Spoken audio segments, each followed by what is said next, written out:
Warahmatullahi wabarakatuh. Waalaikumsalam warahmatullahi wabarakatuh. Alhamdulillahilladzi arsala rasulahu bil huda wa dinil haq yudhhirahu 'ala dini kulli wa kafa billahi sayda.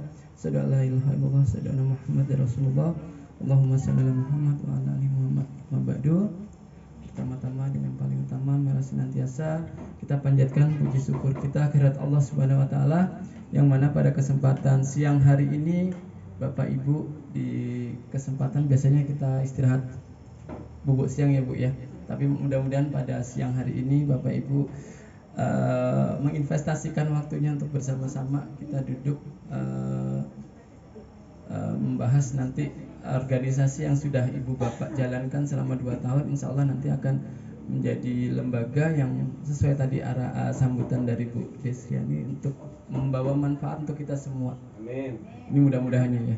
Selawat beriring salam mari kita haturkan kepada suri teladan kita, junjungan kita Nabi besar Muhammad sallallahu alaihi wasallam, kepada para keluarga, sahabat, dan insyaallah kita semua yang hadir di sini termasuk umat beliau yang senantiasa istiqomah menjalankan sunnah-sunnahnya, dan insyaallah kita semua nanti mendapatkan syafaatnya kelak di yaumul qiyamah. Amin ya rabbal alamin.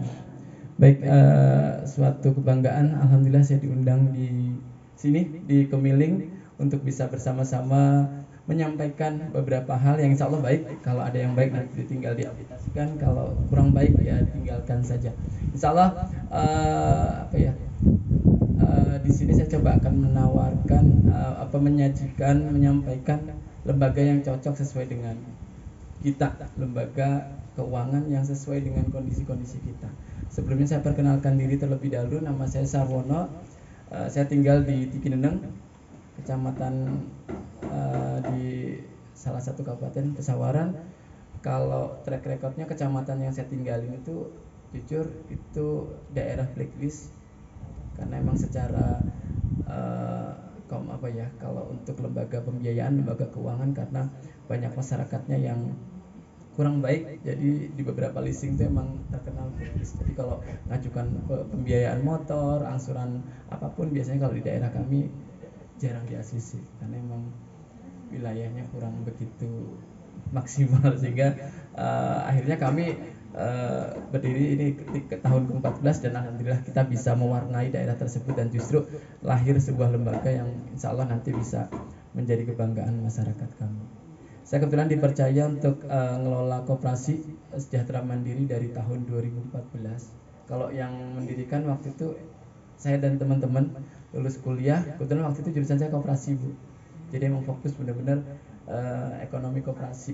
Jadi emang benar-benar ngambil spesifik di koperasi, dan setelah lulus sebelum wisuda waktu itu di 2017 saya dengan teman-teman di kampung itu dirikan koperasi sejahtera mandiri dengan modal awal minimal itu pertama modal awalnya hanya 6 juta rupiah dengan orang yang waktu itu bisa saya kumpulin sebanyak 20 orang. Itu tahun 2007 bulan September Pak. Kemudian selama berjalan 2009 baru memperoleh badan hukum, dan sekarang asetnya alhamdulillah sudah hampir 20 M dengan jumlah anggota 5.000 orang, dan alhamdulillah setiap harinya kita melayani transaksi hampir 300 orang. Orang nabung, orang ngangsur, orang pinjam, orang konsultasi, orang mau narik tabungan, semuanya. Rata-rata transaksi kami di 300 orang per hari. Saya punya 22 staf yang insya Allah tersebar di beberapa bagian.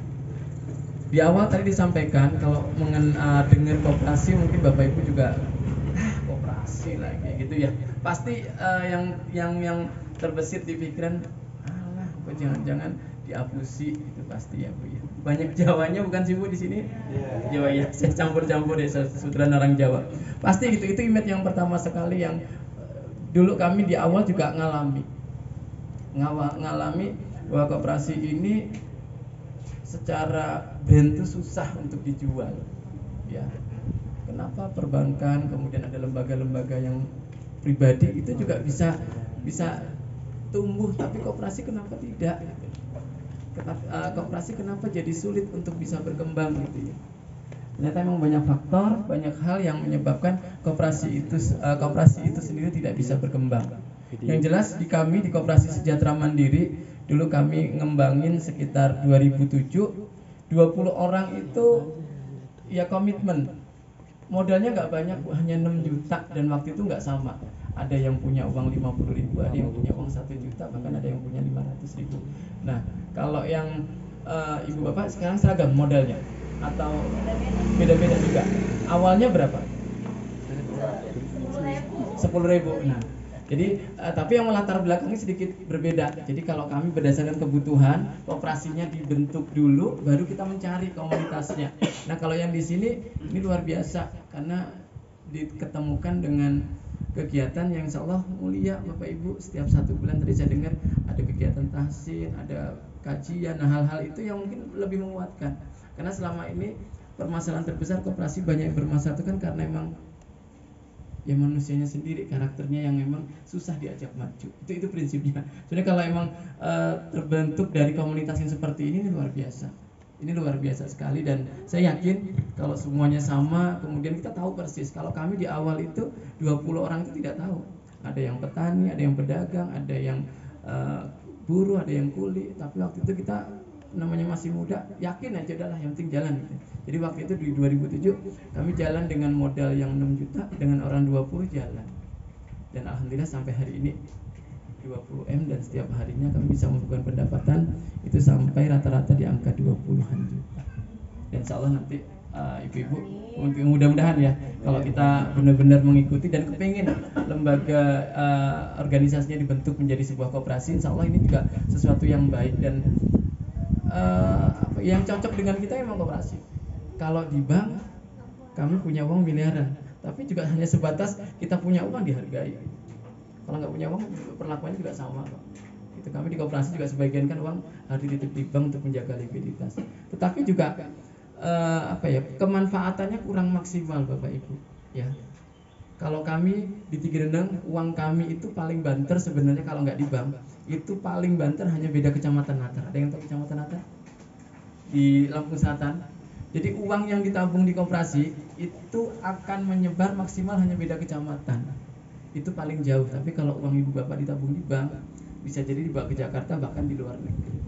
Nah, itu secara kemanfaatan. Jadi uang yang kalau kita kumpulkan secara bersama-sama, minimal kalau ada satu dari kita yang kelebihan duit ditabung, kemudian yang butuh pinjam.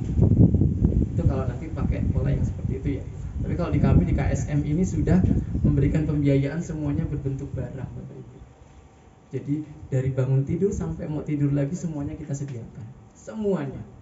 Dari kasur sampai kendaraan roda 2, roda 4 kita sudah sediakan. Semuanya. Jadi kebutuhan dari ibu bangun tidur sampai nanti mau tidur lagi semuanya ada.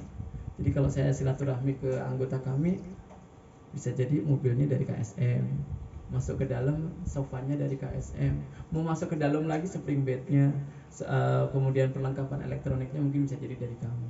Dan alhamdulillah dengan perjuangan yang 14 tahun, dan alhamdulillah hari ini lembaga kami benar-benar bisa menjadi pilihan berinvestasi, pilihan untuk memenuhi kebutuhannya. Kenapa naik level sampai berinvestasi? Karena memang sampai hari ini barusan orang nabung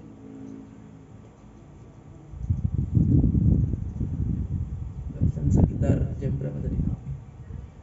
24 menit yang lalu orang nabung 100 juta bisa langsung ke kita, dan itu memang gak mudah. Itu butuh kepercayaan, dan alhamdulillah setiap saat banyak orang yang ingin nabung ke kita. Kalau kami anggota baru sedikit dibatasi karena memang kondisi sekarang di daerah ya Bu ya, beda-beda ya. Di daerah itu masyarakatnya lagi banyak yang panen, jadi duitnya disimpan dulu. Itu di kami ya. Mudah-mudahan kalau di perkotaan biasanya sedikit lebih sulit karena memang posisi pandemik ini kan memang nggak mudah. Kalau kami di daerah itu alternatif sumbernya masih banyak. Kalaupun dia pekerjaannya nggak ada, dia punya usaha ataupun pertanian, sehingga sumber-sumber yang lain masih bisa membackup perekonomian mereka. Ya kalau di kota biasanya sumbernya terbatas. Kalau satu begitu hilang ya kita harus bisa cari lagi gitu ya. Tapi insya Allah mudah-mudahan nanti dengan adanya koperasi yang insya Allah akan kita bentuk, ini menjadi wadah yang benar-benar bisa meyakinkan kita bersama bahwa koperasi nantinya akan bisa mesejahterakan kita semua ya. Jadi ini koperasi kami, koperasi secara mandiri. Nah ini kegiatan kami, ini yang 2021, ini kegiatan Gowes Santuy Ibu, Bapak Ibu.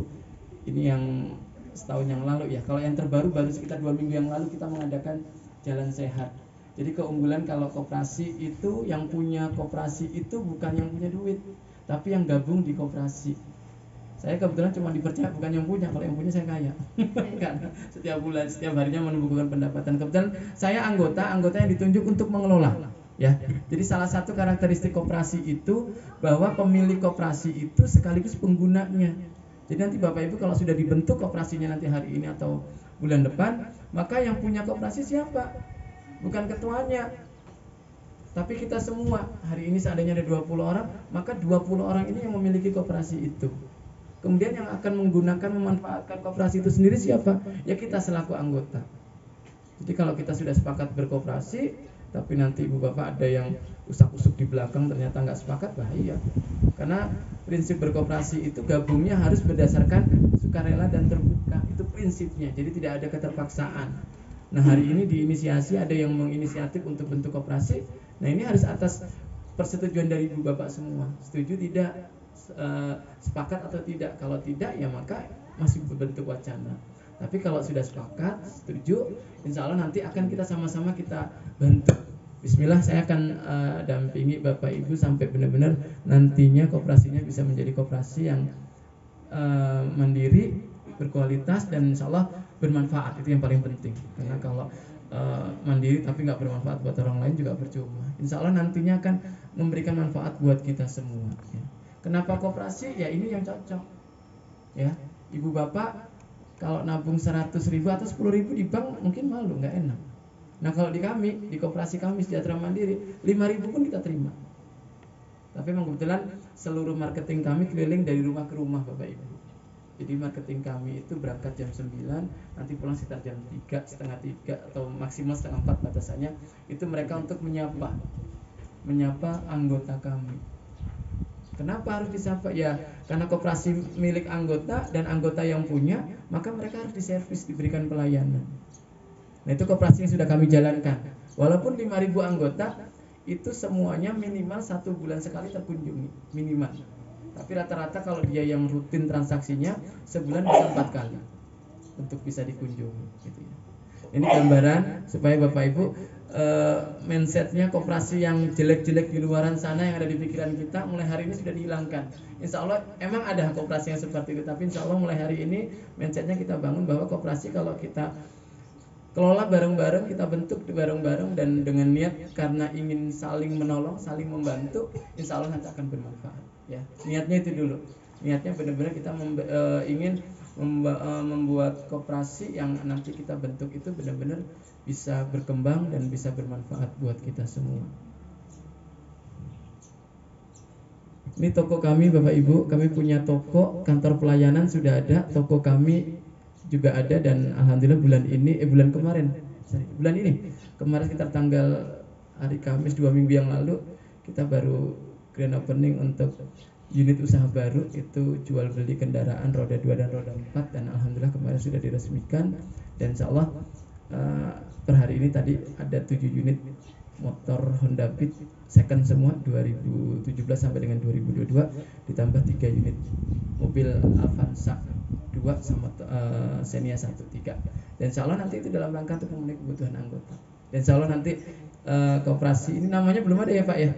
Belum ya, makanya nanti dikasih gambaran-gambaran. Nah ini kegiatan kita. Jadi koperasi KSM khususnya itu tidak hanya melakukan transaksi layanan keuangan saja Bapak Ibu, hanya simpan dan pinjam tidak. Justru kita bisa bertahan sampai usia 14 tahun karena memang kegiatan kita banyak. Kegiatan kita tuh menyapa anggota tuh luar biasa. Jadi setiap tahun itu setahun 2 kali biasa kita ada santunan kepada duafa, janda dan sebagainya untuk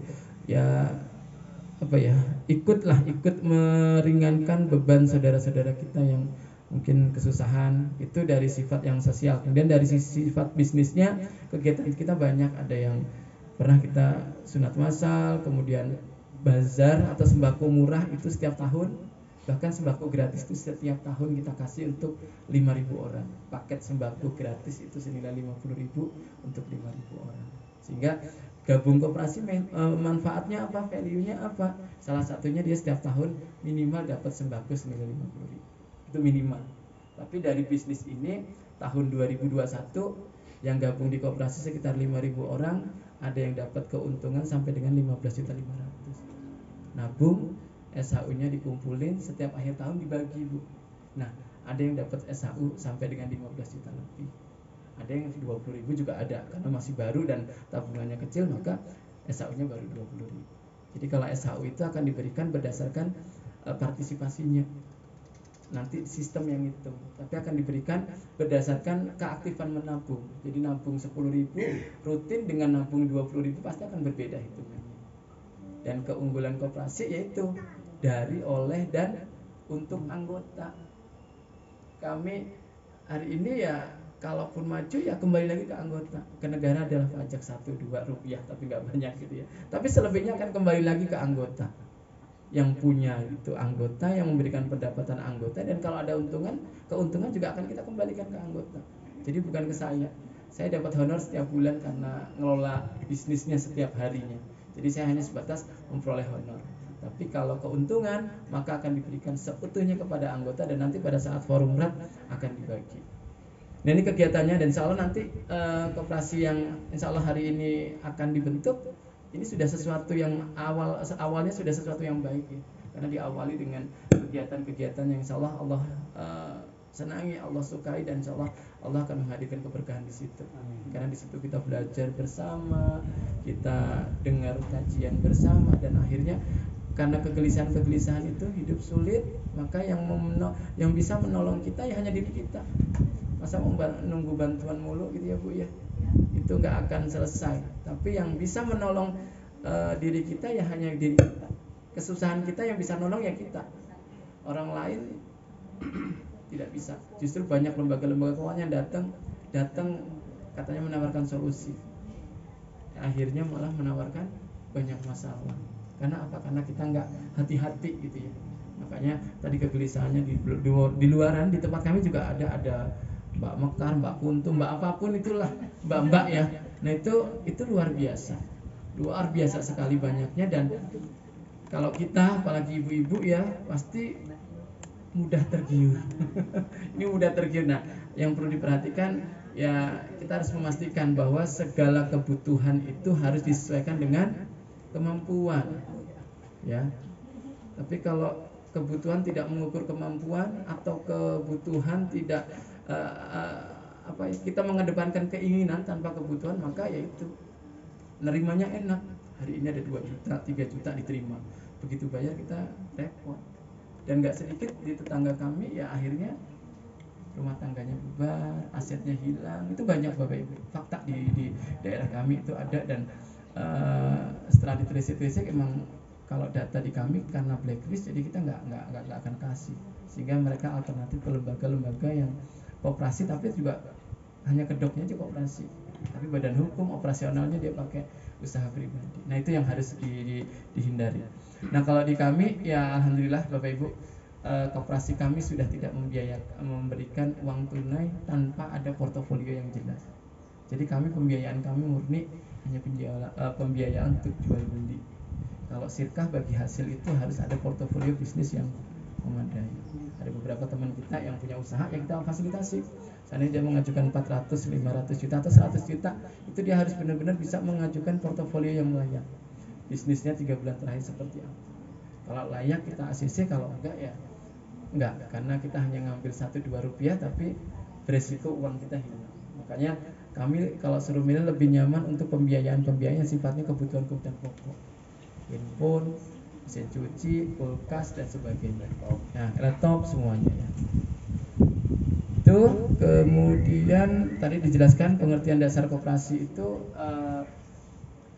perkumpulannya Bapak Ibu ya. Jadi kalau ini sudah benar, jadi koperasi itu dibentuk berdasarkan keinginan bersama, memiliki tujuan yang sama. Jadi orang yang pertama bentuk koperasi itu keinginannya sama.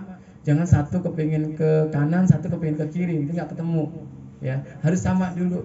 Kita sepakat menginvestasikan waktu uang kita di koperasi ini yang insya Allah kita akan kelola bersama-sama. Kalaupun nanti ada hasil kita nikmati bersama, kalau ada sesuatu ya kita tanggung bersama. Ini keunggulan koperasi. Koperasi itu dibentuk dari, oleh, dan untuk anggota. Prinsip koperasi salah satunya keanggotaan, tadi di awal sudah saya sampaikan. Kemudian pengelolaannya. Nah, ini kalau koperasi yang baru atau yang akan dibentuk baru, jadi secara administrasi nggak harus tertib-tertib amat Bapak Ibu ya. Yang penting kita saling percaya di antara 20 orang nanti yang ditunjuk untuk ngelola itu benar-benar harus memiliki integritas yang oke dan diberikan kepercayaan. Jangan sampai nanti satu orang dipercaya untuk ngelola tapi yang 19 lainnya ngerasani, bahasa orang Jawa. Enggak apa ya? Enggak ngerundel gitu di belakang, enggak percaya. Maka akhirnya uang yang kita kelola itu nggak akan maksimal. Karena apa? Karena di belakang nggak support, 19 orangnya ini usak-usuk terus di belakang. Jadi prinsip pertama begitu nanti sepakat mau benar-benar berkooperasi, maka bismillah orang 20 ini benar-benar nunjuk salah satu yang nanti akan kelola. Jangan sampai orang 20 nggak ada yang bertanggung jawab. Mau nabung kemana, mau narik kemana, mau ngangsur kemana. Jadi harus ditunjuk satu orang. Walaupun masih sifatnya volunteer, belum digaji, karena kalau digaji nanti diambilkan dari mana gitu ya. Jadi masih sifatnya volunteer dulu di awal. Jadi masih sukarela, dan insya Allah nanti kalau emang berjalan mudah-mudahan nanti bisa menghasilkan sesuatu. Nah, kemudian pembagian hasil SHU ini dilakukan secara adil. Kalau di kami nanti Bapak Ibu kalau sudah berkembang dan anggotanya banyak, asetnya banyak, maka pasti setiap organisasi yang dibentuk itu akan menghasilkan keuntungan. Walaupun prinsip dasar koperasi ini bukan profit oriented bisnisnya, tapi benar-benar untuk mengajak seluruh anggotanya untuk sejahtera. Tapi dari bisnis tersebut pasti akan menghasilkan sesuatu, dan kalau kita kelola dengan baik, insya Allah yang dinamakan keuntungan pasti akan muncul. Dan SHU ini ya, kalau yang koperasi-koperasi baru, kalau dia tidak ada biaya, pendapatannya berapapun insya Allah dapat. Tapi kalau sudah ada biaya ini biaya itu ya, maka sedikit berat karena bebannya pasti, tapi pendapatannya masih harus dicari. Jadi kalau untuk yang baru harus butuh keikhlasan waktu, tenaga, pikiran untuk benar-benar membangun. Kemudian yang selanjutnya pemberian balas jasa terhadap modal. Jadi kalau nanti ini masih nanti Bapak Ibu, kalau koperasi Bapak Ibu sudah berkembang, kayak tadi yang tadi saya sampaikan, Bapak ini nabung 100 juta, maka dia pasrah dengan bisnis yang kita kelola. Kalau hari ini kondisi Agustus nabung 100 juta, di kami dapat keuntungan 700.000. Itu berdasarkan keuntungan 1 bulan. Jadi setiap bulannya bisa berubah antara 600 sampai dengan 1.100.000 per 100 juta. Bisnisnya akan berubah. Nah, kemudian bulan Agustus kemarin uang kita banyak di bank sehingga tidak maksimal, sehingga keuntungan kita menurun dibandingkan dengan Juli, sehingga keuntungan yang diperoleh para anggota yang nabung itu hanya 700.000 per 100.000. Insya Allah ini sudah kesepakatan di awal. Jadi orang nabung disampaikan, dijelaskan. Jadi kita tidak ngasih bunga atau apapun. Kita di awal kan dijelas kalau bisnisnya bermasalah, dia nggak nanggung resiko. Tetap uangnya akan kembali utuh, tetapi cuma tidak memperoleh pendapatan. Itu resiko secara bisnis. Tapi kalau kita karena berani menerima, maka berani mempertanggungjawabkan. Dan ada sekitar 13 M uang anggota itu yang setiap bulannya kita wajib pertanggungjawabkan, dan setiap bulannya kita biayakan Bapak Ibu. Nah, biayanya dari mana? Dari pendapatan bisnis kita yang sudah berjalan. Nah, ini nanti kalau kita sudah berjalan, kita punya produk-produk yang bisa langsung kita berikan. Jadi kalau yang produk tradisional koperasi kan hanya simpanan pokok, wajib sukarela, itu aja produknya. Nah, kalau di kami banyak produknya, ada tabungan kalau di perbankan deposito, kemudian pendidikan, kemudian haji, banyak sekali jenisnya. Nanti di sini juga nanti bisa dikembangkan jenis produknya. Tapi kalau tradisionalnya produk koperasi itu hanya simpanan pokok, wajib, dan sukarela. Nah, dari ketiga simpanan itu yang dapat SHU Bapak Ibu.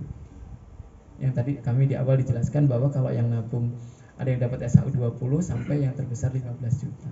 Nah, kalau yang setiap bulan dapat hasil itu nanti kalau sudah sistem kita sudah ada, kemudian administrasi kita juga sudah bagus, maka kita bisa menerapkan itu untuk narik investor. Dan yang kelima terakhir, kemandirian. Jadi koperasi yang bagus, koperasi yang bisa bertahan eksis itu kalau dia benar-benar bisa mandiri dari sisi bisnisnya, mandiri dari sisi permodalannya. Banyak di luaran sana buat koperasi hanya mengharapkan bantuan dari pemerintah. Begitu dibantu 1-2 tahun selesai, nama koperasinya sudah tidak ada. Kenapa? Karena tujuannya sudah tidak baik, hanya mengharapkan bantuan dari pemerintah. Nah kalau di kami, jujur per hari ini justru nggak mau kalau dibantu, karena ribet dan banyak masalahnya lah. Uangnya nggak seberapa, tapi kadang-kadang menimbulkan banyak masalah buat kita. Itu kalau di kami. Tapi insya Allah nanti kalau koperasi yang nanti akan kita bentuk ini, insya Allah nanti ada beberapa teman-teman yang bisa inisiasi dan nanti bisa fasilitasi permodalan, SDM dan segala macam nanti bisa dikembangkan. Itu nah ini kenapa kita harus berkoperasi. Tadi di awal dijelaskan Bapak Ibu, keputusan kita untuk bergabung dalam koperasi itu merupakan keputusan yang hari ini rasional. Kenapa? Tadi di awal dijelaskan yang cocok dengan organisasi-organisasi kita itu ya koperasi. Kalau di bank ya kita hanya menjadi objek saja, dimanfaatkan. Tapi kalau di koperasi kita bisa berkembang bersama. Uang 10.000 Bapak Ibu, konsep di kami ya, nabung di koperasi itu bukan nabung uang besar tapi nabung uang receh. Ya, kenapa nabung uang receh? Karena kalau Bapak Ibu watak kita punya uang 100.000 ditabung ke Bu Desriana hari ini, besok keinget ada kondangan diambil, pasti itu ya. Kalau 100.000 gitu. Tapi kalau 10.000 malu lah mengambil kan Bu ya. Satu nggak terlalu berasa nih uang 10.000, nah kita tabung. Ya, 10.000 itu uangnya kecil, tetapi kalau kita akumulasikan 1 tahun, seandainya 1 minggu saja kita 10.000, maka 1 bulan kita nabung 40.000. Kondangan 1 tempat itu Bu ya, nggak cukup malah kadang-kadang ya. Maka kalau kita rutin nabung uang receh yang kita punya, maka setahun aset kita nambah minimal 400 sampai 500.000. Nah itu minimal. Nah itu juga di kami, di koperasi. Kami nggak muluk-muluk. Kalau yang ada 150 itu bonus karena memang dia udah percaya dan memang kita buka link ke mereka gitu ya. Tapi kalau selebihnya kita lebih suka, lebih seneng uang-uang receh. Kenapa? Satu, tidak berbiaya. Kalau yang tadi 100 juta kan berbiaya. Mereka nggak mau tahu tuh uang itu mau dikemanakan. Yang jelas kalau koperasi ada usaha, ada hasil, maka dibagi buat mereka. Tapi kalau yang 10.000, 50.000 itu mereka nggak dapat pendapatan kecuali nanti akhir tahun SHU dari koperasi. Ya. Nah ini yang nanti sama-sama ibu bapak hari ini punya uang 100.000 di kantong. Itu nggak akan bermanfaat apapun kecuali nanti besok pagi diambil anaknya untuk sekolah ya, ya kan, untuk sanggup. Tetapi kalau mulai sekarang uang 100.000 ini kita kumpulkan jadi satu dari 20 orang itu ada 2 juta dan itu minimal bisa digunakan untuk sesuatu. Contoh nih di antara 20 orang ada yang mau punya usaha dan butuh modal dan benar-benar usahanya real, maka bisa kita bantu dengan dana itu. Artinya kalau uang sedikit yang kita punya, kalau kita kelola juga nggak maksimal, tapi kalau sedikit yang kita punya digabungkan menjadi satu, itu benar-benar jadi sesuatu. Ya, jadi sesuatu. Kami awalnya 6 juta 2007, nggak nyangka sekarang 2022 jadi hampir 20 M. Pendapatan kami awalnya minus, karena waktu itu dari awal saya begitu buka langsung ada karyawan. Karena waktu itu kebetulan saya juga begitu kuliah langsung dapat pekerjaan sehingga yang kelola saya hari ini dikelola orang. Waktu itu bukanya masih nggak tiap hari sih, seminggu 3 kali dan kita investasi. Kalau langsung murni gaji maka aset koperasi berkurang. Karena kalau biaya itu kan keluar habis, makanya kita investasikan. Jadi kita gaji orang waktu itu 500.000 2007, maka itu 300.000-nya kita investasikan. Jadi itu bukan biaya tapi bagian dari investasi. Nah di sini juga nanti bisa diterapkan. Jangan langsung ujuk-ujuk biaya, kalau biaya nanti habis. Begitu habis kita sudah tidak bisa untuk mengelola koperasi. Tapi kalau diinvestasikan dengan yakin bahwa koperasi yang kita kelola nanti akan bisa berkembang. Ya. Itu jadi yang perlu diyakini oleh kita bahwa uang yang kita punya kalau 1-2 rupiah itu tidak bermanfaat, tidak berguna, tapi dikumpulkan jadi banyak sehingga bisa bermanfaat. Ya. Insya Allah mulai hari ini uang-uang recehnya Bapak Ibu, sisa belanja di warung seminggu setiap hari belanja nih di warung habis 50.000, sisihin 2.000 kali 7 hari berarti ada 14.000. Nah 14.000-nya nanti yang akan ditabung. syukur bisa 5.000 sehari, nggak usah muluk-muluk, nggak usah banyak-banyak. Nabung itu sedikit tapi konsisten. 1.000 pun nggak apa-apa, 1.000 nggak masalah. Nggak usah kepingin jadi besar, kepingin buru-buru jadi besar. Mau jadi besar oke, tapi jangan buru-buru. Karena kadang-kadang kalau kita juga nggak sabar, artinya nanti setelah besar juga masalahnya bukan masalah duit lagi, masalah kepentingan gitu ya. Jadi sabar saja, ikuti prosesnya dengan baik, ikuti prosesnya dengan yang natural, jangan dipaksakan supaya hasilnya juga jauh lebih permanen dan jauh lebih maksimal gitu ya. Kalau di kami dari 6 juta 20 orang progresnya ada sampai dengan 13 tahun.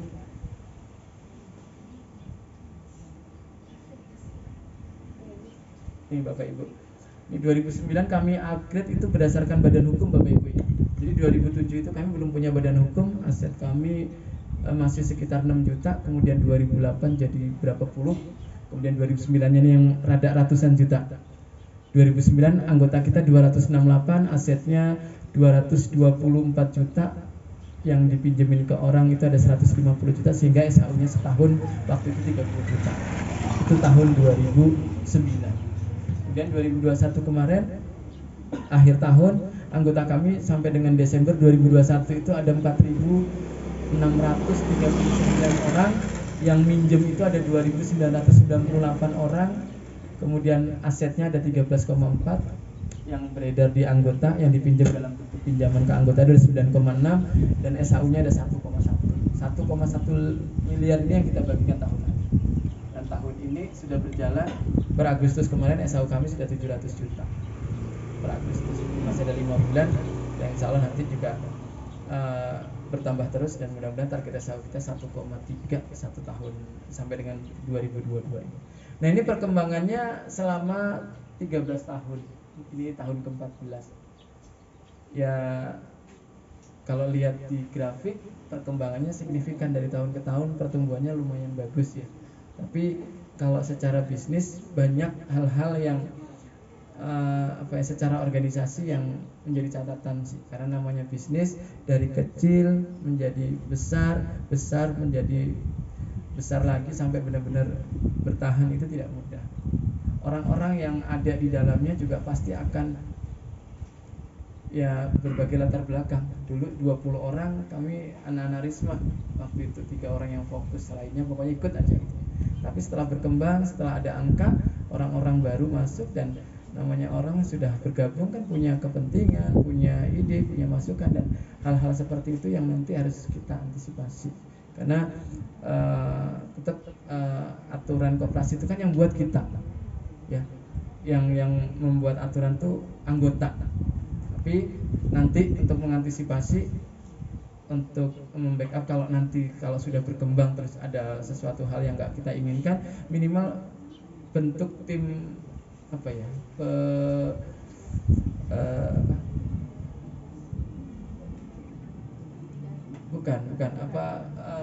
yang pertama membentuk itu ada di badan hukum, nanti dicantumkan supaya mereka punya hak, punya kebijakan untuk kelola koperasi di kemudian hari. Karena kadang-kadang kalau nggak dibentuk itu, orang baru lahir, orang baru muncul, orang yang lama hilang, nanti justru malah jadi masalah. Ini yang dulu kami alami. Jadi kalau kami bahasanya ya orang yang menginisiasi lah, orang yang membentuk ini benar-benar nanti harus punya wadah yang oke di kebijakannya, sehingga nanti dalam kemudian hari bisa diantisipasi permasalahan-permasalahan yang nggak kita inginkan. Karena kalau sampai itu nggak dibuat, namanya koperasi kan akan berganti-ganti orangnya, pengurusannya harus berganti, pengelolaannya biasanya manajemennya juga bisa berganti gitu kan. Nah, ada tim yang saya pikir biasanya kalau di bank itu dewan pengawas syariahnya itu independen, tapi dia punya hak untuk bisa membuat kebijakan. Nah, di koperasi juga nanti harapannya begitu. Jadi ada tim yang membentuk, jadi benar-benar itu yang nanti akan ngontrol bisnisnya ke depan supaya biar stabil gitu ya. Karena kalau sekarang mungkin asetnya berapa? 20 juta 22 juta mungkin belum jadi masalah gitu. Tapi kalau nanti sudah jadi 2M, kita kan nggak tahu 2M atau 200 juta itu nanti bakal ada masalah gitu deh. Makanya harus diantisipasi mulai sejak dini supaya benar-benar kita nggak ada kendala.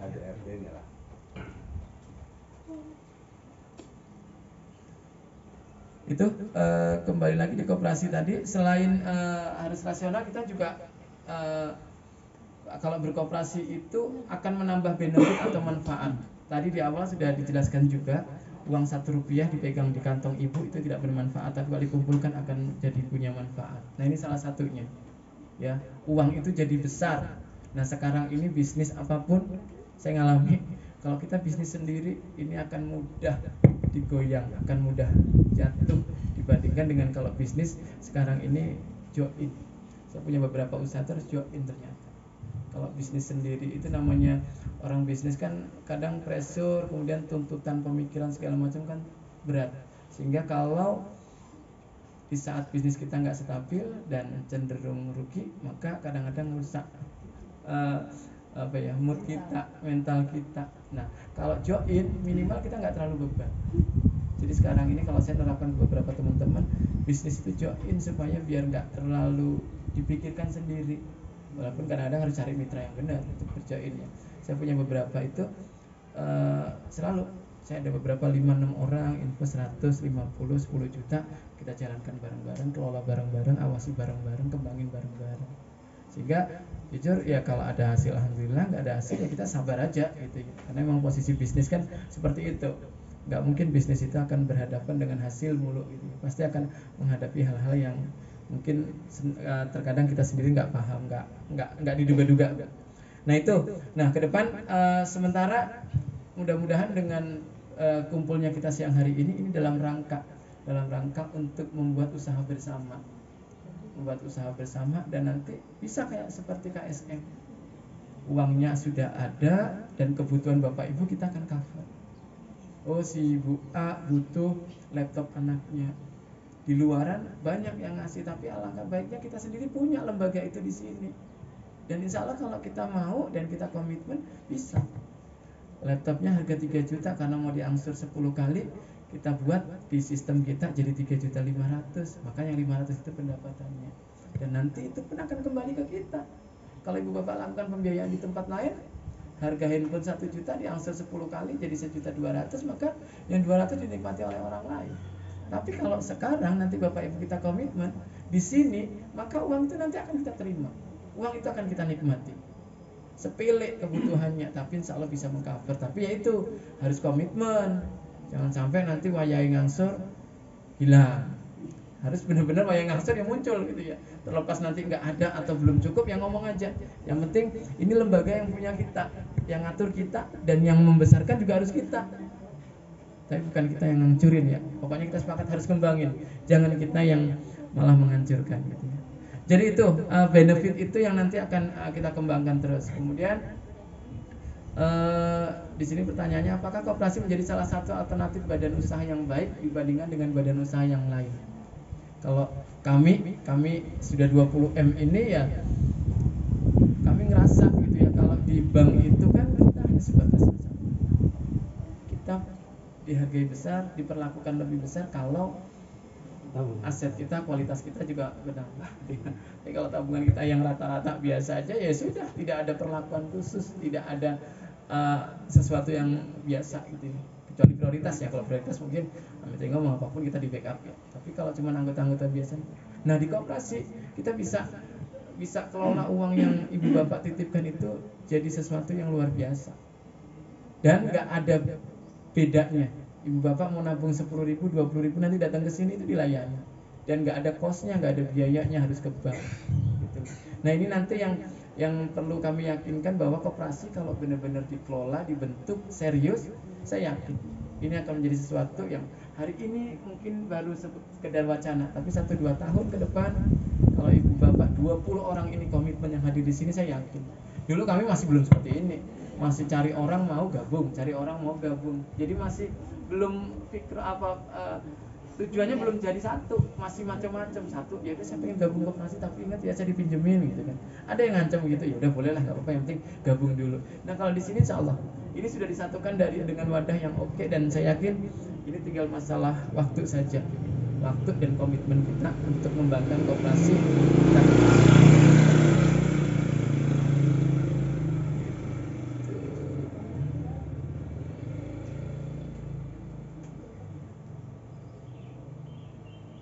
Itu kemudian faktor pendorong untuk bekerja sama yang pertama yaitu harus ada kepentingan bersama. Kenapa kita buat koperasi? Ya harus punya tujuan yang sama, Bapak Ibu.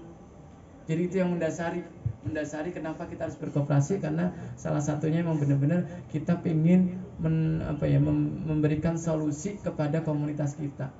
Karena kan kita sekali lagi nggak sama. Ada yang anggota pengajian atau kelompok tahsinnya yang secara ekonomi mampu, secara ekonomi yang satunya juga tidak mampu, atau secara ekonomi nggak ada masalah, tetapi terkadang kita dapat musibah. Nah, mungkin dengan adanya koperasi ini nanti bisa bantu. Harapannya ya Bu ya. Itu jadi harapannya. Kemudian yang kedua harus ada kerelaan tanpa paksaan. Nah, ini yang mendasari. Insyaallah sekitar yang hadir di sini kalau emang nanti sepakat dan sukarela, mudah-mudahan ya nanti coba saya bantu untuk administrasinya, dan insya Allah kita akan kembangkan bareng mau seperti apa konsepnya, akan saya bantu. Yang jelas kalau bisa pembiayaannya jangan duit ya kalau bisa, tapi kalaupun harus duit ya itu disepakati, monggo akadnya saja, karena esensi perbedaan akad syariah dengan akad konvensional itu hanya pada saat esensi di akad saja ya, hanya di akad saja. Jadi contoh Bapak Ibu, kalau seandainya nanti tetap harus duit, maka penambahannya itu nanti benar-benar diatur, harus dengan cara-cara yang syar'i yang nanti tidak bukan memberat. Kita sekarang bisnis itu kadang-kadang tidak hanya hitung-hitungan rasional manusia saja, tapi terkadang bisnis juga tuh ada yang sesuatu yang terkadang kita nggak pahami, nggak teliti, sehingga sudah berjalan tiba-tiba bisnis kita hilang. Makanya, nah dari sisi ini juga kami sangat tegas, nanti untuk pembiayaan uang kita harus disepakati dengan baik dan pemanfaatnya seperti apa, teknisnya seperti apa supaya aman. Contoh, kita kalau bahasanya bukan tambahan ya, kalau pinjam 1 juta, Bapak Ibu wajib infaknya nanti untuk kita bersama. Jadi per 1 juta infaknya minimal 15.000 atau 20.000. Nah kalau sudah kesepakatan nggak ada masalah ya. Akadnya di awal dijelaskan. Tapi kalau lebih aman ya kalau bisa bareng. Kalau bisa, tapi kalau masih menuju ke sana ya nggak apa-apa, tapi dengan aturan-aturan yang nanti harus kita sepakati. Kemudian harus ada kesamaan tujuan, tadi di awal sudah dijelaskan. Kemudian yang keempat, harus ada sikap keterbukaan, saling mengerti dan saling menghargai. Nah, ini yang kadang-kadang juga harus diperhatikan Bapak Ibu, karena organisasi ini kan percampuran banyak orang, pikiran, karakter, kemudian latar belakang, jadi harus benar-benar diperhatikan. Kalau di koperasi harus benar-benar memperhatikan secara seksama kondisi-kondisi anggota kita. Itu kemudian faktor pendorong bekerja sama sudah tadi. Nah, ini anggota dalam berkoperasi itu dual identity. Jadi selain menjadi anggota juga sebagai pemilik. Di awal tadi sudah dijelaskan. Maka kalau koperasi paham kalau anggota itu sebagai pemilik maupun sebagai pengguna, maka insya